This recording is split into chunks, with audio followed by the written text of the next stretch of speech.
बहुत समय पहले की बात है। एक सुंदर और शांत गांव था जिसे सभी लोग शांतिपुर के नाम से जानते थे।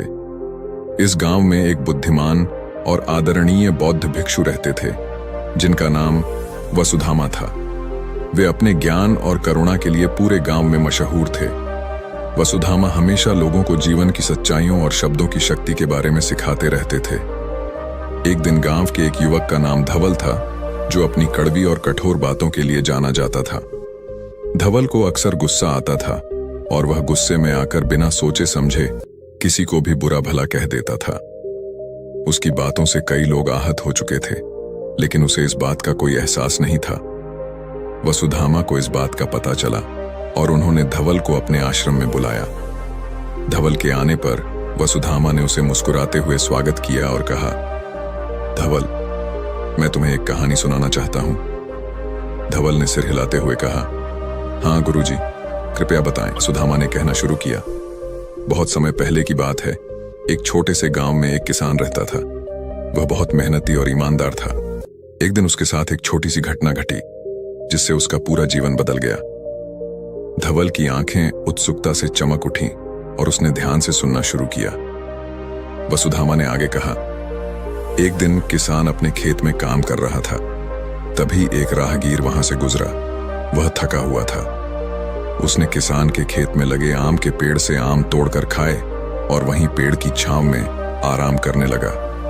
किसान राहगीर को अपने खेत में देखकर अपशब्द कहने लगा।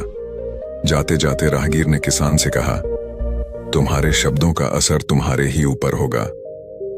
किसान को यह बात बहुत बुरी लगी, लेकिन उसने इसे गंभीरता से नहीं लिया। समय बीतता गया और किसान की फसलें धीरे धीरे खराब होने लगीं। किसान बहुत परेशान हो गया और उसने सोचा कि यह सब उस राहगीर के श्राप की वजह से हो रहा है। वह राहगीर को ढूंढने निकल पड़ा।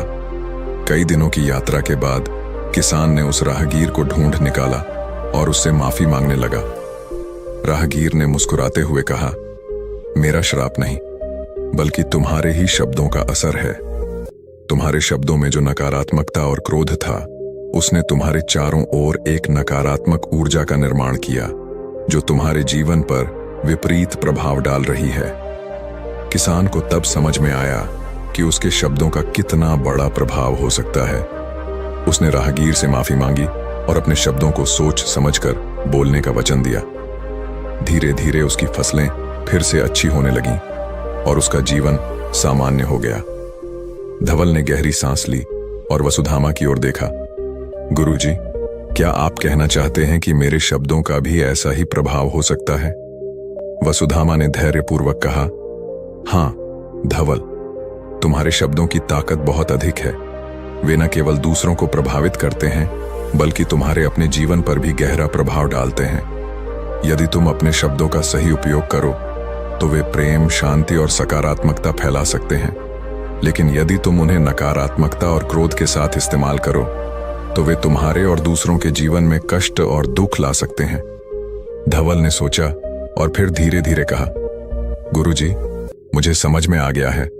मैं अपने शब्दों का सही उपयोग करने का प्रयास करूंगा।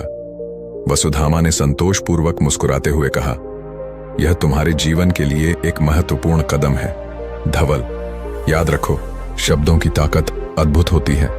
वे लोगों के दिलों को जीत सकते हैं या तोड़ सकते हैं। उन्हें सोच समझकर और करुणा के साथ इस्तेमाल करना सीखो। धवल ने वसुधामा के पांव छूकर आशीर्वाद लिया और संकल्प किया कि वह अपने शब्दों का सदैव ध्यान रखेगा। उसने अपने गुस्से पर नियंत्रण पाने और सोच समझकर बोलने का अभ्यास शुरू किया। धीरे धीरे उसकी जिंदगी में बदलाव आने लगा। उसके संबंध सुधारने लगे और लोग उसे सम्मान और प्रेम देने लगे। वसुधामा ने धवल को देखकर गर्व महसूस किया और सोचा कि अगर हर व्यक्ति अपने शब्दों की ताकत को समझे और उनका सही उपयोग करे तो यह दुनिया कितनी सुंदर और शांतिपूर्ण हो सकती है।